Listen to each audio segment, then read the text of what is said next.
L'info écho avec Capital. On commence avec la mauvaise nouvelle du jour. Les Français ont de plus en plus de mal à accéder au crédit immobilier. D'après les derniers chiffres du courtier Meilleur Taux, environ la moitié des dossiers d'emprunteurs dépassent les 35% d'endettement. Un tiers des dossiers dépassent même la barre des 40% d'endettement. Ces difficultés d'accès au crédit s'expliquent principalement par la hausse de taux. Aujourd'hui, ils s'élèvent en moyenne à 3,80% sur 20 ans et pourraient même dépasser la barre symbolique des 4% à la rentrée. On enchaîne avec le débat du jour. La controversée loi anti-squat refait parler d'elle. Elle vise à durcir les sanctions contre les squatteurs et accélérer les procédures d'expulsion locative pour impayés. En juin, des députés NUPES avaient saisi le Conseil constitutionnel pour faire annuler cette loi.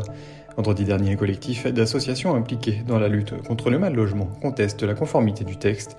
La loi anti-squat sera-t-elle déclarée anticonstitutionnelle ? Réponse d'ici fin juillet. On poursuit avec la question du jour. Quel sera le taux du livret A au 1er août ? Le ministre de l'économie doit officialiser ce jeudi le nouveau taux du livret d'épargne préféré des Français. Pour rappel, il est actuellement à 3%.